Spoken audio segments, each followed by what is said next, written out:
السلام علیکم ورحمۃ اللہ وبرکاتہ۔ گریڈ سیون ہم نے جو ہے وہ یہ چیپٹر پڑھا تھا اپنا، وہ نظم پڑھی تھی ہم نے، نظم راہ ترقی۔ ٹھیک ہے، تو یہ نظم راہ ترقی ہم نے پڑھ لی تھی، اور پڑھنے کے بعد جو ہے اس کا سارا کام ہم نے کمپلیٹ کر لیا۔ اس کے الفاظ معنی، اس کے سوال جواب، اور اس کے جملے، اور اس کے اشعار کی تشریح، یہ سارا کام ہم کر چکے ہیں۔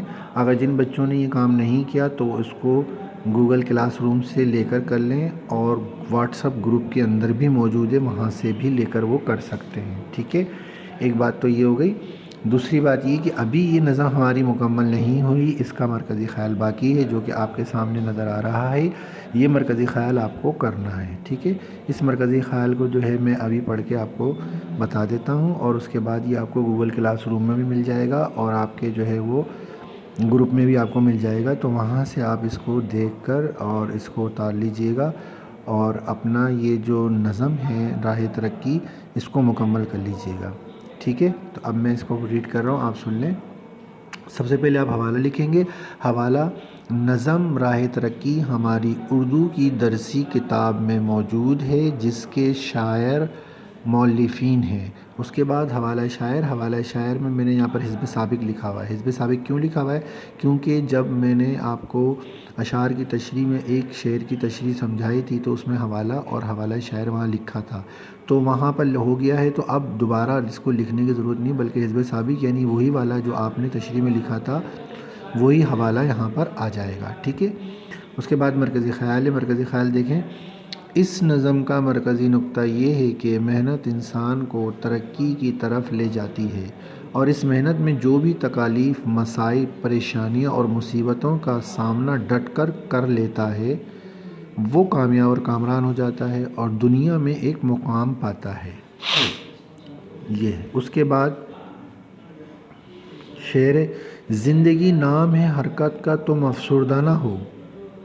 زندگی نام ہے حرکت کا، تم افسردہ نہ ہو، نفس کے خون کی مانند اچھلنا سیکھو۔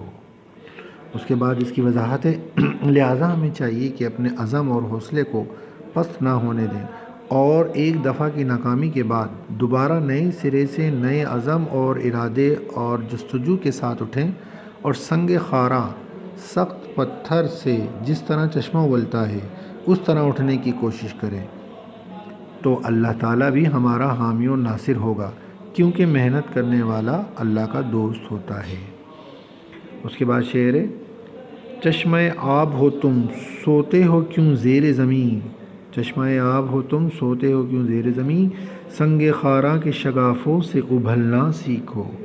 ٹھیک ہے، تو یہ آپ کا جو ہے مرکزی خیال ہے، جو کہ میں نے پڑھ کے بھی سنا دیا ہے، اور آپ کو جو ہے اس کی ویڈیو بھی آ جائے گی، اور آپ کو اس کو جو ہے وہ پکچر بھی آ جائے گی، وہاں سے آپ اس کو دیکھ کے مکمل کر لیجئے، اور کام آپ اپنا مکمل رکھیے، کیونکہ اب جو ہے وہ سردیوں کی چھٹیوں میں آپ کو میں یہی کام دوں گا کہ جتنا کام میں نے کروایا ہے وہ تمام کام جو ہے وہ آپ یاد کریں گے، اور جن بچوں نے نہیں کیا ہے وہ بچے جو ہے وہ گوگل کلاس روم سے اور واٹس ایپ گروپ سے اس کام کو لے لیں اور اپنا کام مکمل رکھیں، کیونکہ امتحانات اسی کام کا ہوگا جس کے اندر آپ نے جو کام آپ نے کیا ہے اور جو آپ نے پڑھا ہے۔ ٹھیک ہے، اسی میں سے آپ کا پیپر بنایا جائے گا، لہذا کام آپ اپنا اپ ٹو ڈیٹ رکھیں اور کام کو مکمل رکھیں، تاکہ بعد میں آپ کو پریشانی کا سامنا نہ ہو۔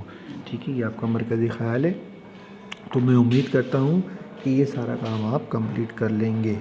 ٹھیک ہے، السلام علیکم ورحمۃ اللہ وبرکاتہ۔